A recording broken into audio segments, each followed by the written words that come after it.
Okay, good morning. Thanks everyone for joining another fantastic episode of the CoreCommerce weekly webinar. I'm Chris Graffinino. I am the Chief Operating Officer of CoreCommerce for all of you that are new. For all of you that are returning webinar attendees, I appreciate all of you being here once again. Happy to do these and like doing these, enjoy doing these, and looking forward to going through this one with you today.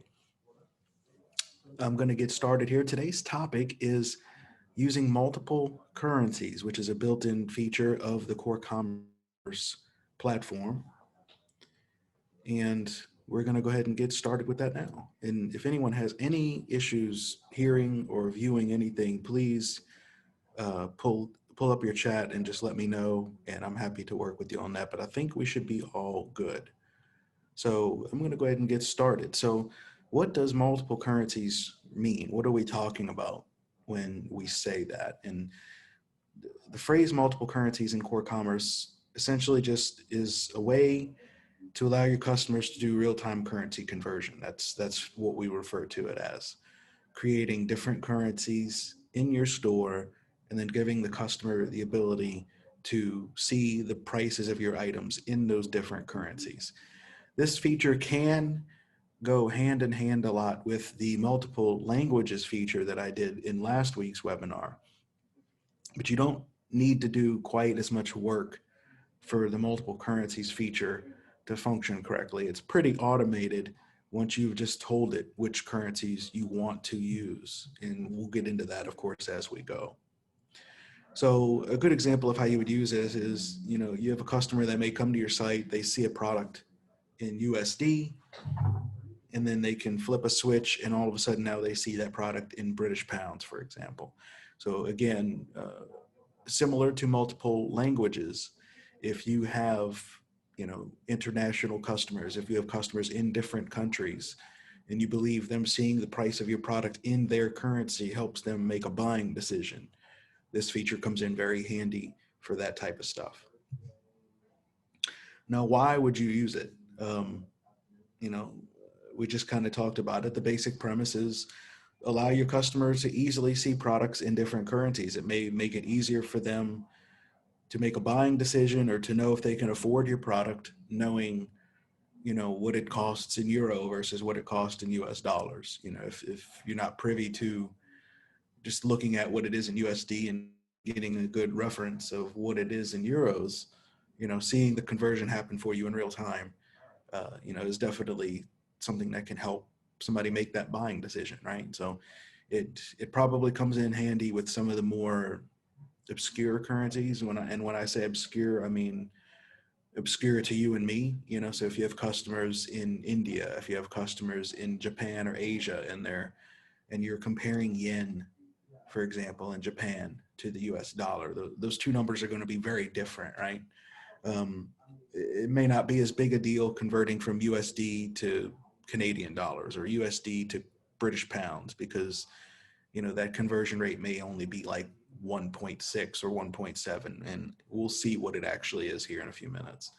But yen obviously is a much different calculated number, and it, it may not be as simple to just know what that conversion is in your head. So having a way to convert into those currencies, if you potentially have customers in those countries, can really help them make that buying decision, of course, right?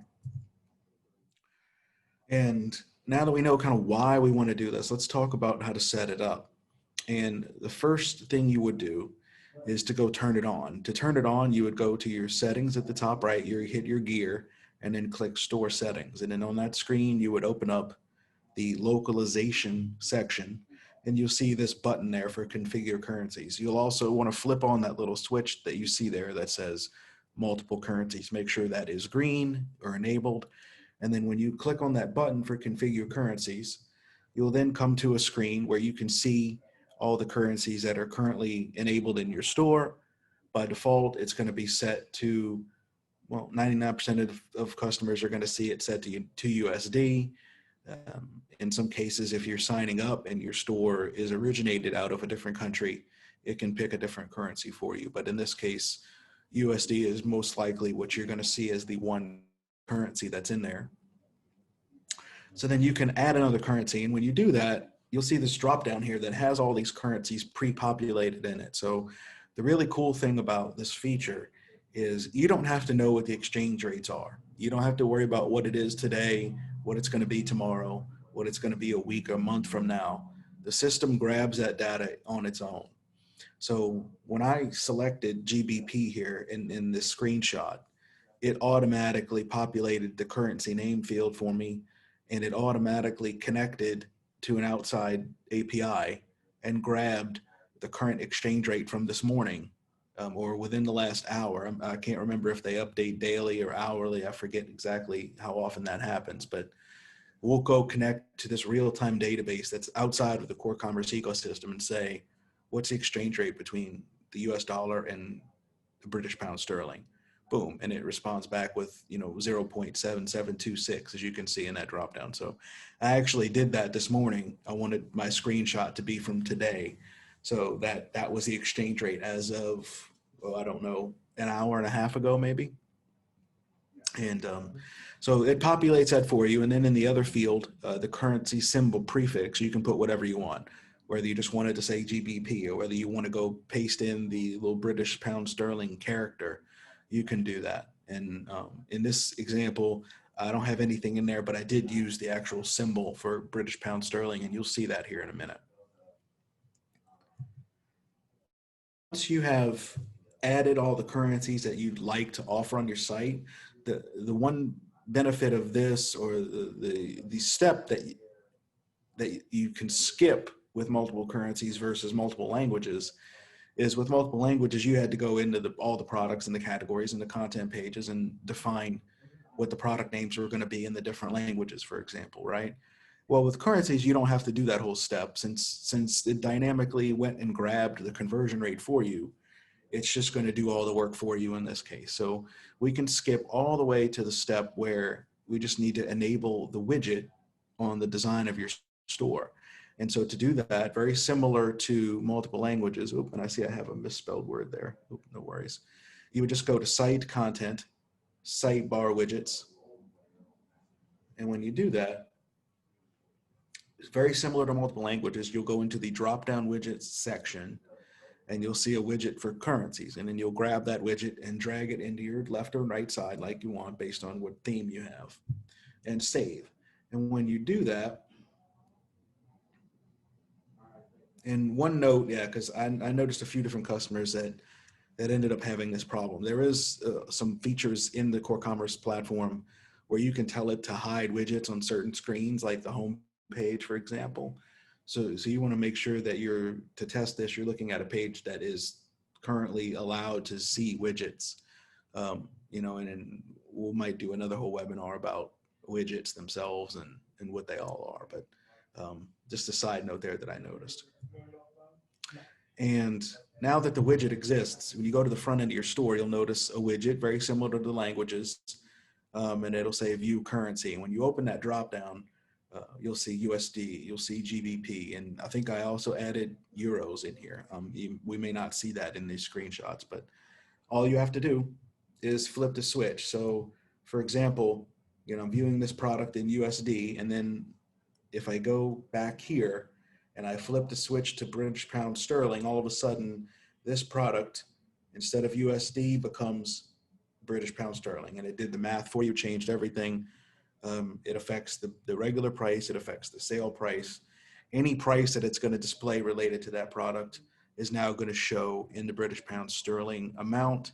And because I put in the little pound symbol, actually, I think is that the pound symbol? It looks like the euro symbol. It's okay.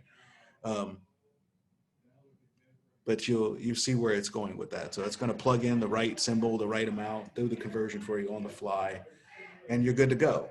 Now, a couple of interesting notes about how this works is, we talked about this a moment ago. You don't need to go edit prices or anything like that in your admin in order to do the conversion. The system's just going to do all that for you automatically. And the second part is very important to understand too, is when you're using your payment processor, for example, you may be using core payments to accept credit cards online today.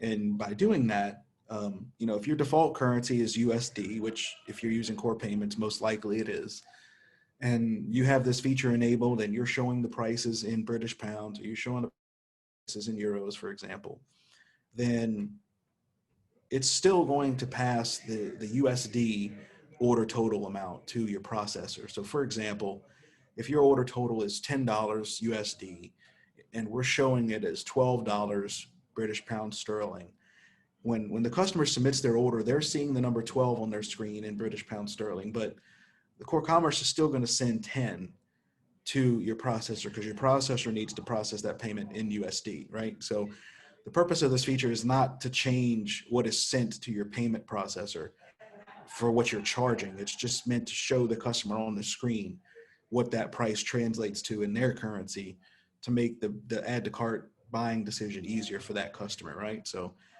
it's important to note that because I've had a few people over the years ask me about, you know, either does it do that or I want it to do that. So I figured it was a good tidbit to mention as we close up here. So thank you for watching. We appreciate all of our viewers and our customers. See you next time.